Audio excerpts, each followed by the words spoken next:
राजाधिराज भगवान श्री स्वामीनारायण, परम पूज्य गुरुजी श्री ज्ञान जीवन दास जी स्वामी और शिविर में उपस्थित सभी संतों और भक्तों को जय श्री स्वामीनारायण।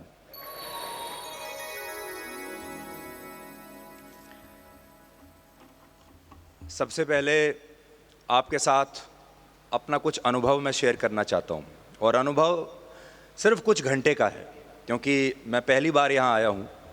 सुना मैंने बहुत था और परम पूज्य गुरुजी के बारे में सुना, YouTube पर उनकी कथाएं भी सुनी देखी और बहुत सारे लोगों से। मैं तो दिल्ली में रहता हूँ, वैसे तो विश्व भर में घूमता रहता हूँ। कुंडल धाम में जो स्वामीनारायण मंदिर है, उसके ज़रिए कितना काम हो रहा है समाज के लिए, देश के लिए, धर्म के लिए, उसके बारे में मैं सुनता था और YouTube पर या अपने फ़ोन पर देखता था।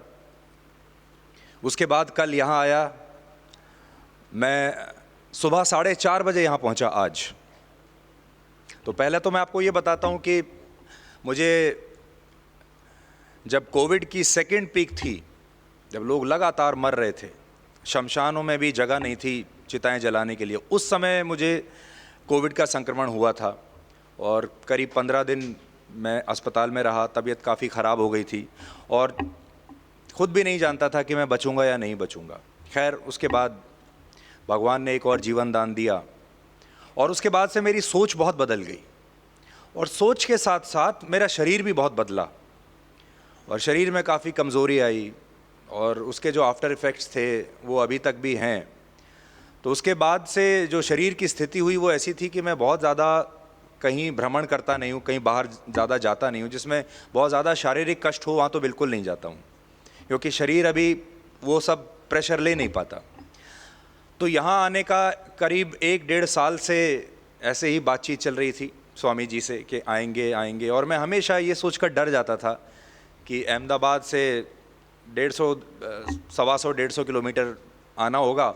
और दूसरा क्या है कि मेरे जैसे जो लोग हैं, हम लोग अपने शो के साथ बंधे हुए हैं, जो आप हर रोज़ रात में 9 बजे देखते हैं, उसके साथ हम बंधे हैं, क्योंकि उसके साथ आपका प्रेम बंधा हुआ है, उसके साथ आप हैं।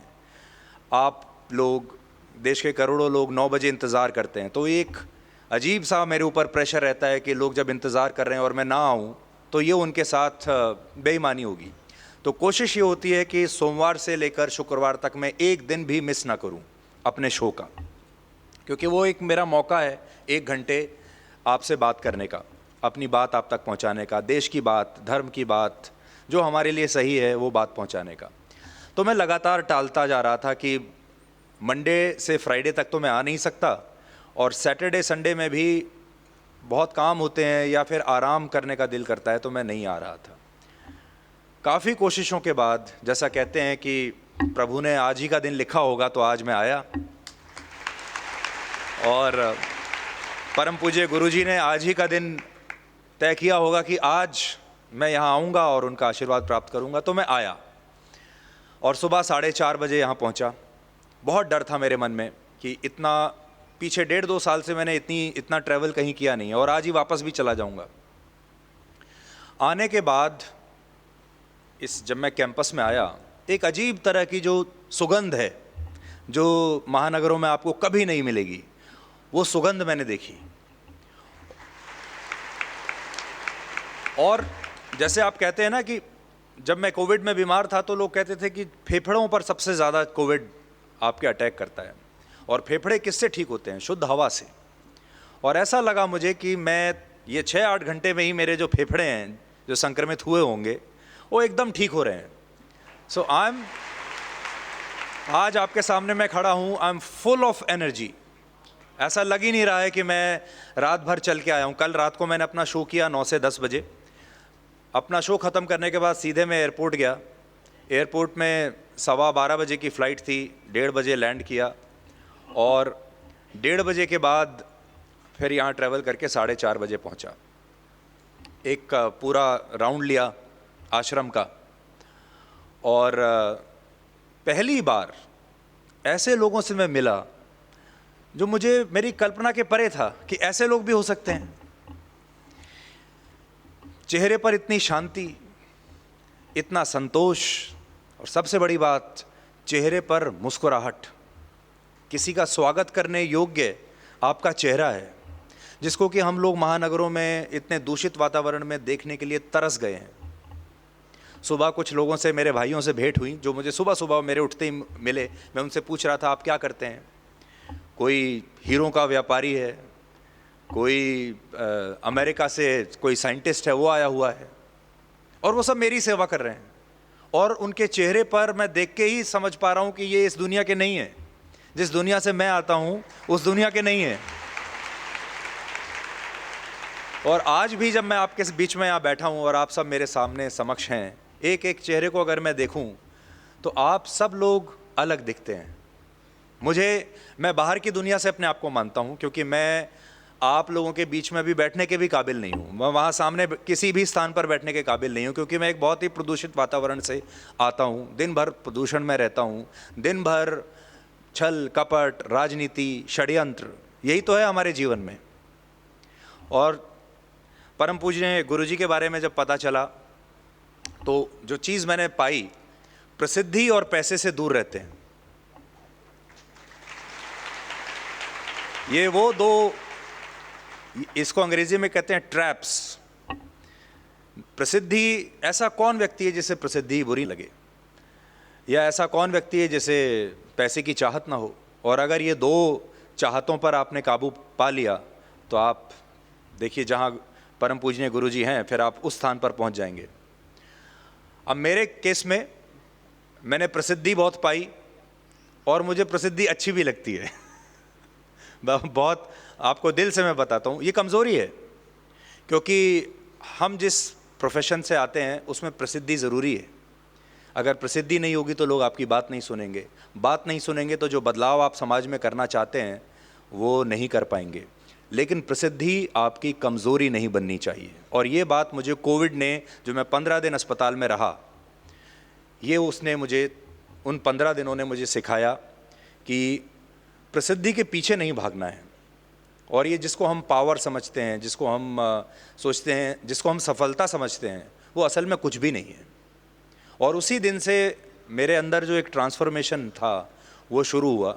लेकिन ये मेरे निजी अनुभव से शुरू हुआ, और होते होते होते आज मैं आपके सामने यहाँ खड़ा हूँ। आपको मैंने बताया आश्रम में कैसी अनुभूति मुझे आज हो रही है। मेरे जीवन का आप समझिए कि ये एक मेमोरेबल दिन है जो मैं कभी भूलूंगा नहीं। ऐसी शांति, ऐसा संतोष, तो बहुत धनवान होकर मैं यहाँ से आज जा रहा हूँ। परम पूज्य गुरुजी के वीडियोस मैंने देखे, यूट्यूब पर आते हैं, हम भी यूट्यूब पर आते हैं। लेकिन परम पूज्य गुरुजी जो हैं वो इतने इफ़ेक्टिव कम्युनिकेटर हैं। आज के ज़माने में जो सबसे बड़ी चीज़ है वो है, आप किसी के माइंड स्पेस में अगर आप थोड़ी सी भी जगह ले सकें, क्योंकि वो एक ऐसी जगह है जिसमें बाहर की दुनिया में जो लोग हैं उनके माइंड में अब जगह बची ही नहीं है, या बची भी है तो वो नेगेटिव थॉट्स ने उसको इतना ज़्यादा डोमिनेट कर लिया है कि आप उसमें जा नहीं सकते, आपका प्रवेश निषेध है। और जैसा कि कहते हैं, मैं अक्सर ये कोट करता हूँ कि जब तक सच अपने जूते के फीते बांध रहा होता है, झूठ उतनी देर में पूरी दुनिया का चक्कर लगा लेता है। झूठ में बड़ी ताकत है, झूठ आग की तरह फैलता है और सच ठंडे पानी की तरह आता है, समय लगाता है, लेकिन जीत सच की होती है। लेकिन आज के ज़माने में जब आप T20 क्रिकेट देखते हैं, आज का तो ज़माना, अगर आप न्यूज़ चैनल्स की बात करें तो आप फास्ट न्यूज़ देखते हैं, 5 मिनट में 50 खबर देखनी है, T20 मैच देखना है, दिन में 2-2 मैच देखने हैं, IPL देखना है, हर चीज़ में जल्दबाजी है। जब इतनी जल्दबाजी है, जब धैर्य है नहीं, संयम है नहीं, सब कुछ, पहले ज़माने में जो फिल्म होती थी 3-3.5 घंटे की होती थी। हम जाते थे जब शोले पिक्चर देखने के लिए गए तो शो के जो नाम होते थे 12 से 3, 3 से 6, 6 से 9, ये शो होते थे। और विज्ञापन में लिखा होता था डेली 4 शोज़। अभी आप जब मल्टीप्लेक्स में जाते हैं तो लिखा होता है डेली 10 शोज़, 12 बजे भी शो है, 1 बजे भी है, 1:30 बजे भी है, 2:30 बजे भी है। फिल्म 3.5 घंटे से घटकर 1.5 घंटे की आ गई है। 1.5 घंटे से अगर 1.25 घंटे की फिल्म हो जाती है तो लोग अखबारों में, रिव्यूज़ में या दर्शक कहता है कि लंबी हो गई फिल्म, 1.25 घंटे नहीं झेल पाएंगे। ऐसे समय में परम पूज्य गुरुजी आपको यहाँ तक खींच लाते हैं, आपके जीवन में से 10 दिन निकाल लेते हैं। उस 10 दिन में से 24 घंटे आपके जीवन में और आपके दिमाग में वो अपने विचार डाल रहे हैं। ये अपने आप में एक चमत्कार से कम कुछ नहीं है आज के ज़माने में।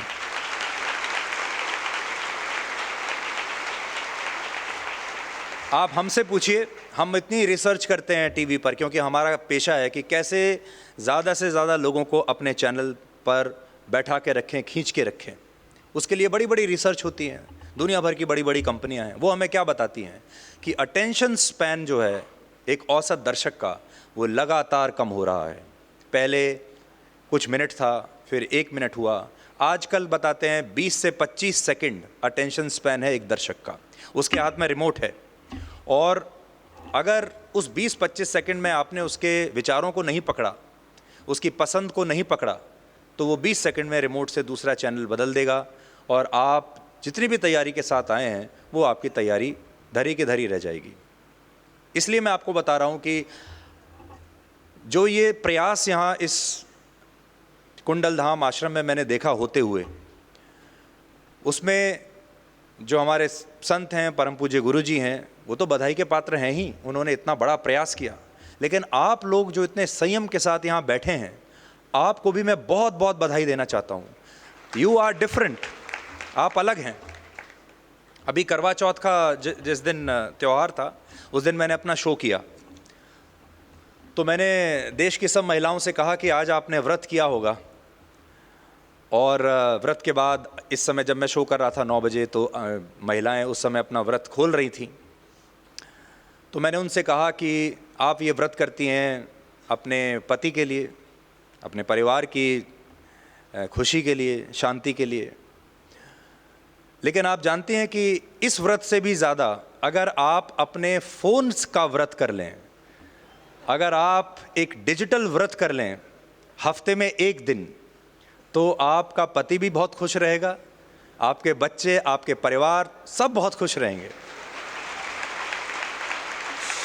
ऐसा मैंने वाकई अपने ब्रॉडकास्ट में बोला, और मैंने ये भी कहा कि खाना छोड़ना तो आसान है, लेकिन फ़ोन का व्रत करना, डिजिटल व्रत करना अब आसान नहीं है।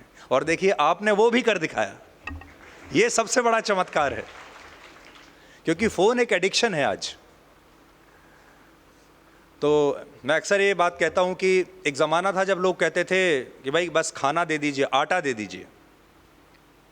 अब आटा नहीं मांगते, अब डाटा मांगते हैं।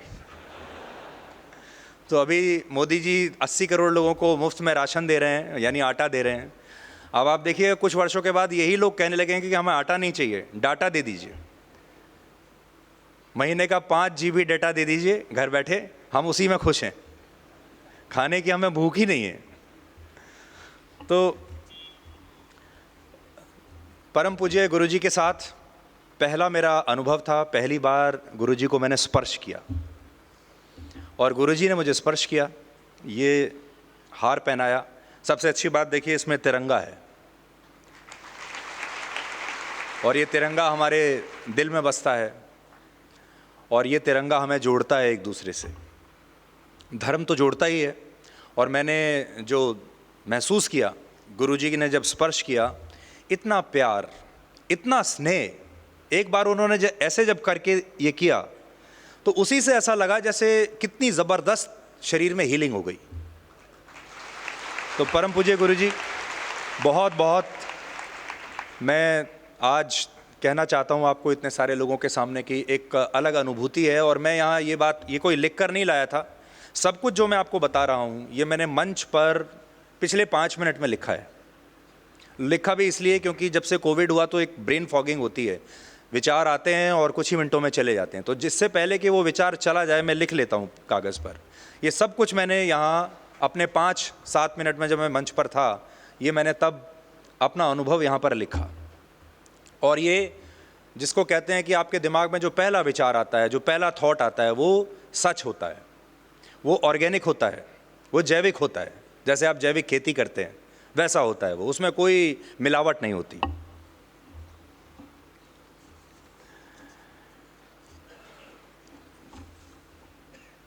अब आपको बताता हूं कि मैं क्या कर रहा हूं।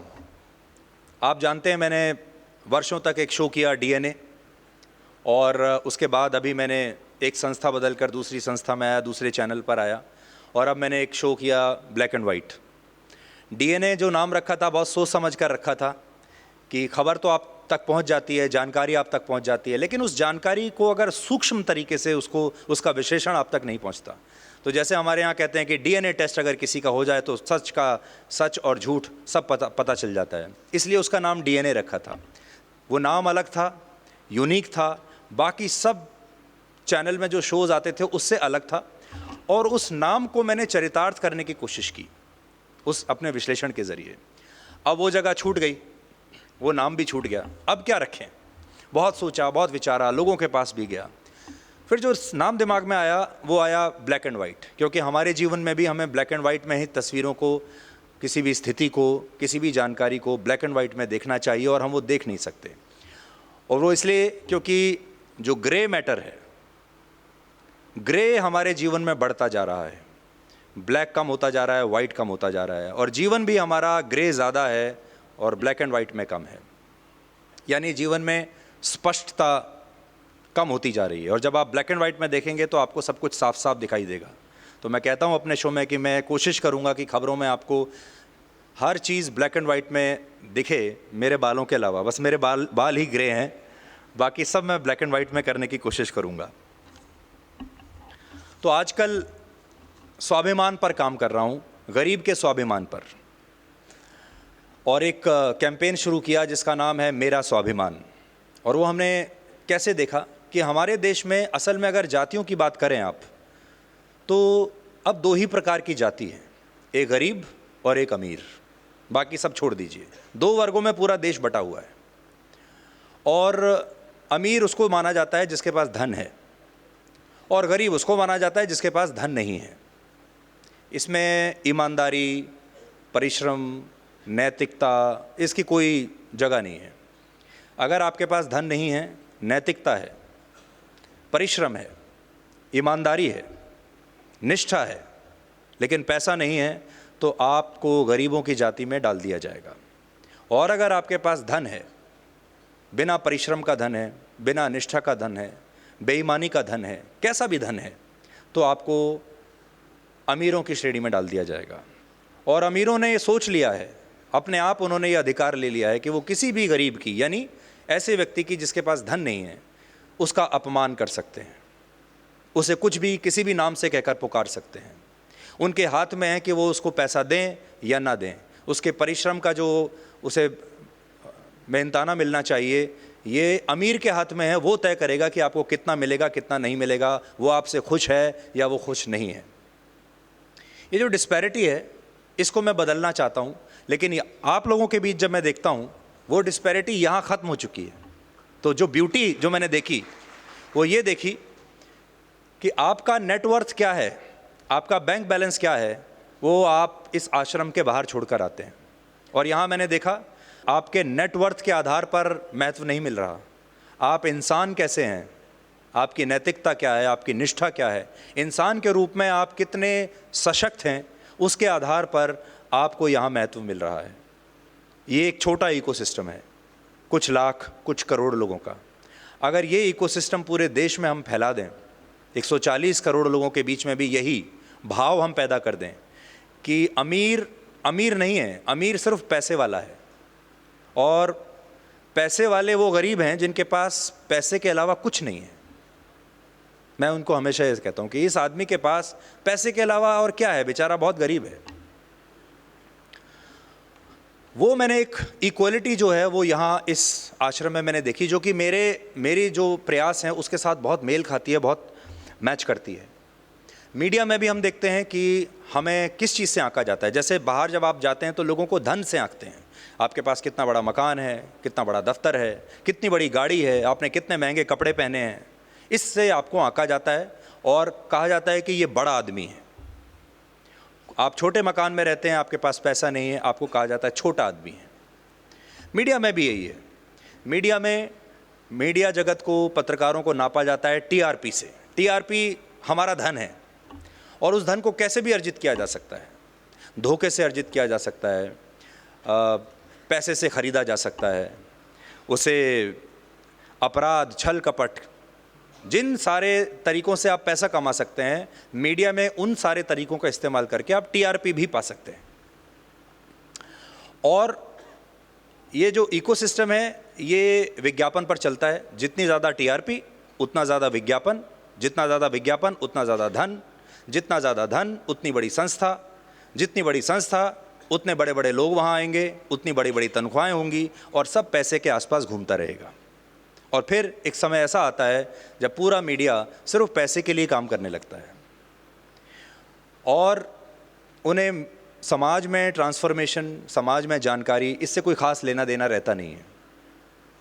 मैंने ये कोशिश की कि मैं उस इकोसिस्टम को बिना डिस्टर्ब किए, जो एक ऑर्गेनिक व्यूअरशिप होती है, मैं तो टीआरपी की बात ही नहीं करता, जो ऑर्गेनिक व्यूअरशिप होती है, जो लोगों का प्यार है। टीआरपी अलग है। आप मुझे देखते हैं, ऐसे बहुत लोग हैं जो देखते हैं दूर से और पहचान भी लेंगे, लेकिन क्या वो हमें प्यार करते हैं, क्या वो हमारा सम्मान करते हैं, ये एक बड़ी बात है। तो मैंने अपनी पत्रकारिता में हमेशा इस चीज़ को ज़्यादा महत्व दिया कि मुझे टीआरपी आए नहीं आए, लेकिन प्यार मिलना चाहिए, सम्मान मिलना चाहिए। और जब मैं अपनी ये पारी समाप्त करूं और अपने बच्चों को या अपने ग्रैंड चिल्ड्रन को कभी बताने का मौका मिले, तो मेरे पास एक कहानी होनी चाहिए सुनाने के लिए। और ये मैं आपसे भी कहना चाहता हूँ, आपके पास हमेशा अपने जीवन की एक कहानी ज़रूर होनी चाहिए अपने पोते पोतियों को सुनाने के लिए कि आप क्या थे, आपने क्या किया। ये एक कहानी हर इंसान के पास ज़रूर होनी चाहिए कि जब कोई आपसे पूछे तो आपके पास एक बहुत खूबसूरत, बहुत सशक्त एक कहानी हो जिसमें आप गर्व से बता सकें कि मैंने ये किया। तो वो कहानी मैं अपने जीवन में भी तलाशता हूँ और आपको भी देने की कोशिश करता हूँ। अब अगले मुद्दे पर आता हूँ। YouTube चैनल में देखता हूँ, स्वामी जी का उसमें प्रवचन सुनता हूँ, और भी हमारे देश में बहुत सारे YouTube चैनल्स हैं। और आज सुबह ही मैं चर्चा कर रहा था यहाँ पर आने के बाद कुछ लोगों के साथ कि धर्म को मजबूत करना बहुत आवश्यक है। देश तब मजबूत होगा जब आप सनातन धर्म को मजबूत करेंगे, उसके बिना देश मजबूत नहीं हो सकता। और आज ऐसी ताकतें हमारे देश में हैं जो सनातन धर्म को मजबूत होने नहीं दे रही हैं। तो अंग्रेज़ जब थे तो वो कहते थे डिवाइड एंड रूल पॉलिसी अपनाते थे, लेकिन उस डिवाइड एंड रूल पॉलिसी को वो यहाँ छोड़ गए और हमारे देश के लोगों ने बहुत ही ब्यूटीफुली, बड़ी खूबसूरती के साथ उस डिवाइड एंड रूल पॉलिसी को अपना लिया। और मुझे लगता है कि अंग्रेज़ों से भी ज़्यादा अच्छी तरह बाद में, आज़ादी के बाद, हमने उसे अपने यहाँ इम्प्लीमेंट किया, चुनाव जीतने के लिए, अपने अपने हितों को साधने के लिए। तो उसकी वजह से हमारा धर्म कमज़ोर होता चला गया और हमारा जो इकोसिस्टम है हमारे धर्म का, सनातन धर्म का, उसके सामने और कई छोटे बड़े इकोसिस्टम आ गए। मैं कैसा महसूस करता हूँ? आज मैं यहाँ आपके पास आया हूँ, मेरे माथे पर एक तिलक है, मैंने अपने गले में ये हार पहना है। जब मैं बाहर जाऊँगा तो मीडिया का एक बड़ा वर्ग, राजनीति का एक बड़ा वर्ग मुझे सांप्रदायिक कहेगा आप सांप्रदायिक हैं, आप तो पत्रकार हैं, आपको निष्पक्ष होना चाहिए, आप किसी एक धार्मिक संस्थान, धार्मिक अनुष्ठान में कैसे जा सकते हैं और कैसे इस मंच पर अपने धर्म की बात कर सकते हैं। आज की जो युवा पीढ़ी है वो इसे फैशनेबल नहीं मानती, आज के जो पत्रकार हैं वो इसे फैशनेबल नहीं मानते। और जो एक इकोसिस्टम हमारा है जिसको हम कहते हैं प्रभावशाली लोग, जो आपको पुरस्कार देते हैं, पद देते हैं, सम्मान देते हैं, वो हमारे इस इकोसिस्टम को सांप्रदायिक मानते हैं, बाकी सबको सेकुलर मानते हैं। मैं और किसी धर्म के अनुष्ठान में चला जाऊं तो देश का सबसे बड़ा सेकुलर कहलाऊंगा, लेकिन यहाँ अगर आऊँगा तो सांप्रदायिक कहलाऊंगा। आज मैं माथे पर तिलक लगा लूँ, मैं सांप्रदायिक हूँ, लेकिन आज अगर मैं टोपी पहन लूँ तो मैं सबसे बड़ा धर्मनिरपेक्ष कहलाऊंगा। देश में तालियां बजेंगी, ख़ास तौर पर जो हमारा अंग्रेज़ी मीडिया है वो हाथों हाथ उठा लेगा। अगले साल पद्मश्री भी मिल जाएगा, कुछ अंतर्राष्ट्रीय पुरस्कार मिलेंगे। दुनिया के जो बड़े बड़े यूनिवर्सिटीज़ हैं, बड़े बड़े थिंक टैंक हैं, वो बोलने के लिए हमें आमंत्रित करेंगे। ये हमारा एक इकोसिस्टम यहाँ पर बन गया है। और हम जो बात करते हैं अच्छाई की बुराई पर जीत, दिवाली, दशहरा, हमारे सारे त्योहारों का जो थीम है वो है बुराई पर अच्छाई की जीत। लेकिन बुराई आकर्षक होने लगी है, बुराई में ग्लैमर आ रहा है, बुराई में टीआरपी आ रही है, बुराई में एक आकर्षण आज के युवाओं को दिखाई दे रहा है और बुराई बढ़ रही है बहुत तेज़ गति से और अच्छाई उतनी तेज़ गति से नहीं बढ़ पा रही है। मैं आज बात कर रहा था कि हम सनातन धर्म को लेकर हमारे भी बहुत सारे चैनल्स हैं, बहुत सारे हम अनुष्ठान हैं, करते रहते हैं। उनका असर हमारे देश के युवाओं पर क्या है? और मैं ये भी बता रहा था कि आप सोचिए, इस दुनिया में बहुत सारे ऐसे चैनल्स हैं, टेलीग्राम पर हैं, यूट्यूब पर हैं, जो आपको आतंकवादी बनने की ट्रेनिंग देते हैं और आतंकवादी बनने की प्रेरणा देते हैं। और उन चैनल्स को और उन यूट्यूब चैनल्स को देखकर हज़ारों किलोमीटर बैठे हुए जो युवा हैं वो आतंकवादी बनने के लिए प्रेरित हो जाते हैं। आप उसका आकर्षण और उसका पुल देखिए, और वो आपको बताते हैं कि अगर आप आतंकवादी बने तो क्या होगा। ये बहुत चिंताजनक बात है, जिसका हमें कोई ना कोई काट हमें उसका सोचना होगा। सनातन धर्म का हमें प्रचार और उस पर विश्वास ज़्यादा से ज़्यादा लोगों का, वो बहुत आवश्यक है। जैसे कोयल अपनी भाषा में बोलती है, हमेशा आज़ाद रहती है, और तोता दूसरे की भाषा बोलता है, हमेशा कैद में रहता है। ये एक उदाहरण आप देखिए। तोता हमेशा गुलाम रहेगा क्योंकि दूसरे की भाषा बोलता है। हमें तोता नहीं बनना, हमें कोयल बनना है। लेकिन आज के इंस्टाग्राम पर, आज के यूट्यूब पर, आज के सोशल मीडिया पर तोतों का राज है, कोयल का नहीं।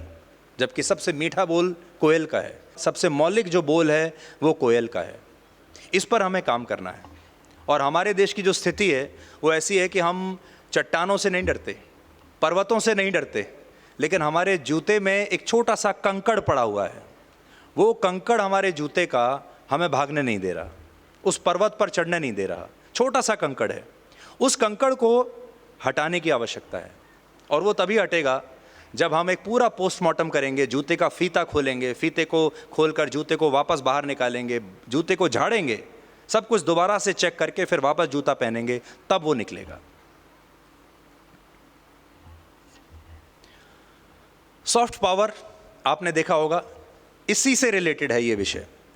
हर देश का अपना एक सॉफ्ट पावर होता है, हर संस्था की अपनी एक सॉफ्ट पावर होती है, हर धर्म की अपनी एक सॉफ्ट पावर होती है। सॉफ्ट पावर मतलब आप कितने माइंड्स को, कितने विचारों को, कितने लोगों को आप इन्फ्लुएंस करते हैं, प्रभाव डालते हैं। जैसे कल मैंने रात को एक विश्लेषण किया ट्विटर के ऊपर, क्योंकि ट्विटर को इलॉन मस्क ने खरीद लिया है, एक बहुत बड़ा उद्योगपति है। क्योंकि ट्विटर की सॉफ्ट पावर ज़बरदस्त है। दुनिया का हर प्रधानमंत्री, हर राष्ट्रपति, हर उद्योगपति, हर सेलिब्रिटी ट्विटर पर है। और जो उस ट्विटर का मालिक बन जाए तो सोचिए उसके हाथ में कितनी ताकत आ जाएगी। कुछ उदाहरण आज आपको मैं देता हूँ। हम मान बैठे हैं कि अमेरिका इस दुनिया की सबसे बड़ी सुपर पावर है। हम ये मानते हुए बड़े हुए हैं, चाहे पुरानी पीढ़ी हो, ये पीढ़ी हो, अगली पीढ़ी हो। अमेरिका के वीज़ा के लिए हम लाइन लगाते हैं, 1-1 साल तक वेट करते हैं, क्योंकि हमें अमेरिका जाना है, हमें वहाँ पढ़ाई करनी है, हमें वहाँ नौकरी करनी है और वहाँ का सिटीज़न बनना है। अमेरिका ने जो किया हमें बड़ा आकर्षित करता है। हमारे मन में, हमारे देश में 99.99% लोग तो अमेरिका गए ही नहीं कभी। उन्हें पता भी नहीं होगा जो बाइडन क्या है और डोनाल्ड ट्रंप क्या है, वहाँ की राजनीति क्या है। फिर भी वो ये कहते हैं अमेरिका सबसे शक्तिशाली देश है। कैसे? ये सॉफ्ट पावर है। बिना जाए आपने यकीन कर लिया, बिना देखे आपने यकीन कर लिया। और क्यों किया? हॉलीवुड की वजह से।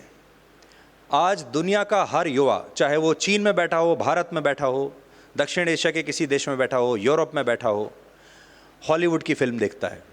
और हॉलीवुड की फिल्म आपको क्या बताती है? हॉलीवुड की फिल्म आपको बताती है कि एलियंस ने, किसी दूसरे ग्रह के में रहने वाले एलियंस ने हमारी धरती पर हमला बोल दिया, ऐसा दिखाते हैं उसमें। और क्या दिखाते हैं कि उन एलियंस को रोकने कौन आता है? यूएस आर्मी आती है। उसको रोकने की रणनीति कहाँ बनती है? व्हाइट हाउस में बनती है। वो एलियंस जब नेगोशिएट करते हैं तो किसको चुनते हैं बातचीत करने के लिए? अमेरिका के राष्ट्रपति को।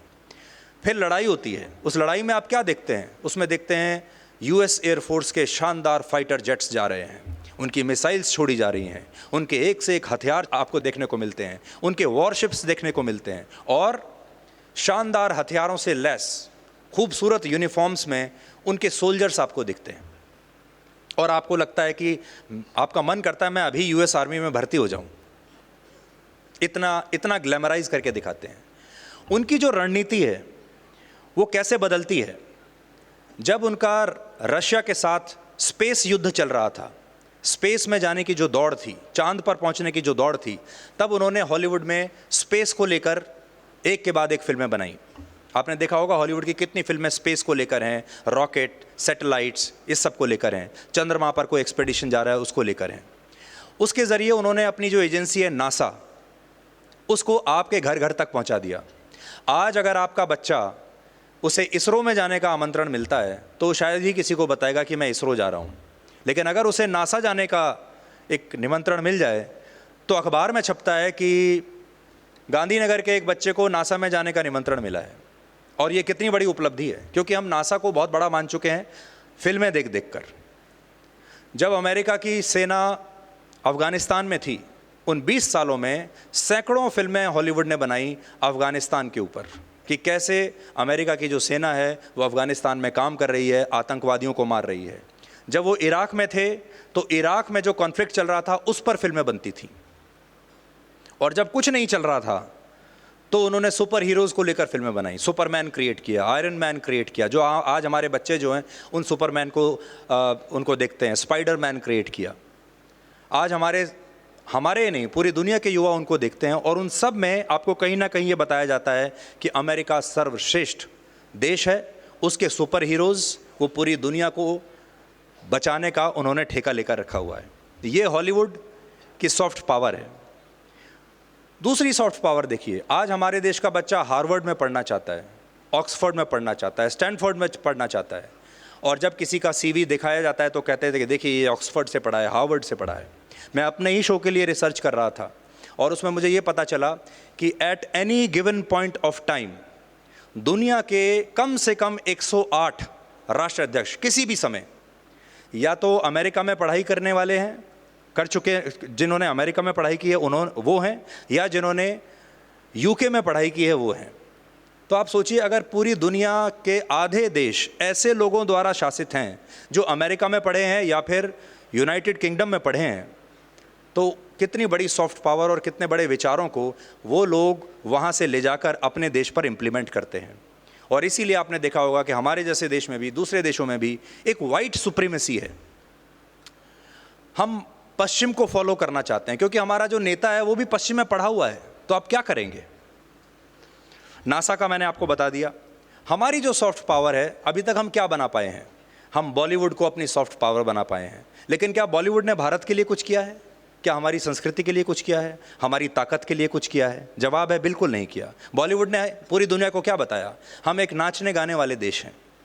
बॉलीवुड ने बताया हमारी शादियां कैसे होती हैं। बॉलीवुड ने बताया हमारे गाने कितने अच्छे होते हैं। बॉलीवुड ने बताया हमारे देश में क्या फैशन होता है। ये बॉलीवुड ने लोगों को बताया।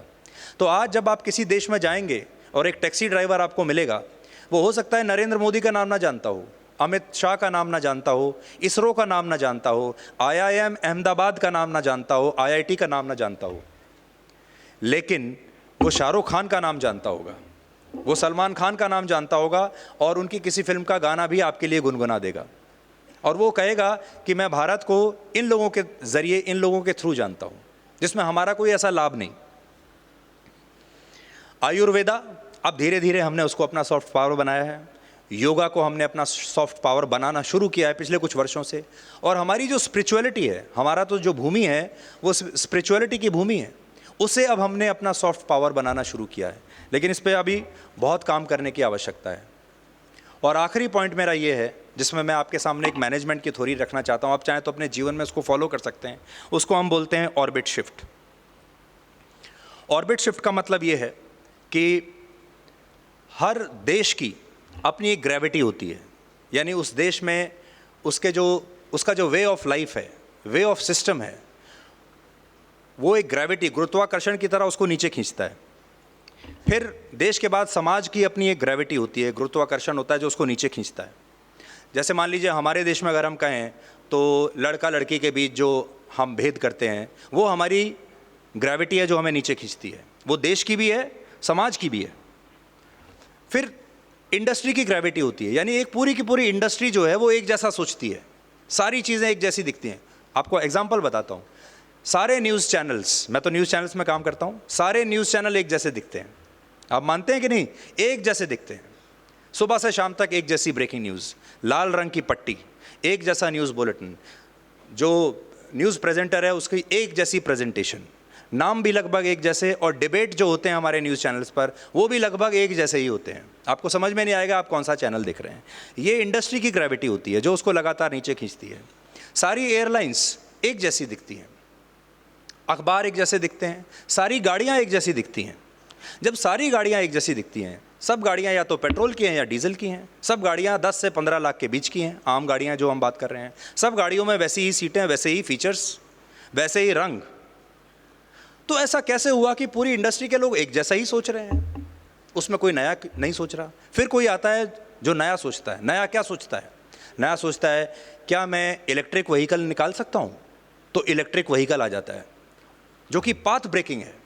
तो इलेक्ट्रिक व्हीकल को आप ऑर्बिट शिफ्ट कह सकते हैं, जो पुरानी व्यवस्था को तोड़कर एक नई चीज़ आपके सामने लाता है, वो ऑर्बिट शिफ्ट है।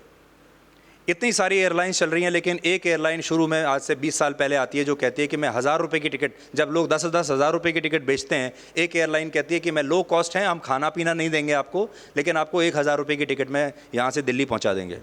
वो ऑर्बिट शिफ्ट है। इंडस्ट्री के बाद ये ऑर्बिट शिफ्ट जो है और ये ग्रेविटी है, ये परिवार में आती है। हर परिवार का अपना एक अलग तौर तरीका है।